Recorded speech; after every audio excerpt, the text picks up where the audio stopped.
আপনাদের সঙ্গে আমি কাজ করার সবচেয়ে বেশি সুযোগ পেয়েছিলাম এবং এই ধারাবাহিকতায় সর্বশেষ আমাদের আন্দোলন সংগ্রাম শেষ করে নির্বাচনটা যখন আমরা করি সেই নির্বাচনে শুধু জিয়া সাইবার ফোর্সই নয়, জিয়া সাইবার ফোর্স সহ এখানে অনেকগুলো ফোর্স একত্রিত ছিল, যাদের সঙ্গে সরাসরি কাজও করেছি এবং কাজের সুবিধাটুকু আমরা পেয়েছি এবং সেই সুবিধাটুকু আমরা দেশবাসীকে উপহার দিতে সক্ষম হয়েছি এবং এটা আপনাদের কারণেই এই দৃশ্যমান কাজটুকু আমরা আমাদের নির্বাচনের সময় আমরা দিতে সক্ষম হয়েছিলাম। বিদায় আমি আজকে আপনাদের সবাইকে আন্তরিকভাবে মোবারকবাদ জানাই এবং ধন্যবাদ জানাই।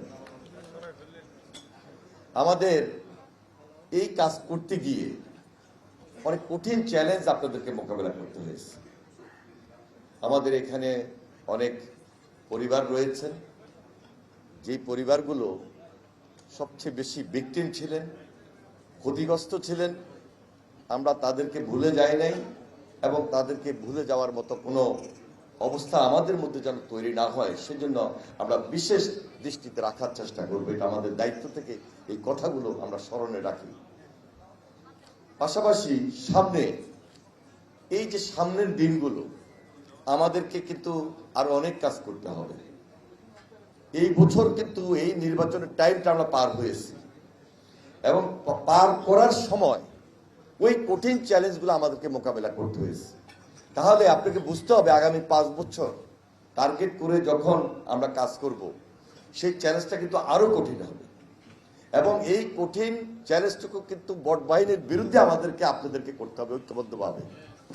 এবং এই কাজগুলো করতে গিয়ে এখন থেকে যদি আমরা অর্গানাইজড হইতে না করতে পারি তাহলে এবারের ইলেকশনে খুব একটা কিন্তু বিপদ আমাদের ঘটেনি শেষ পর্যন্ত।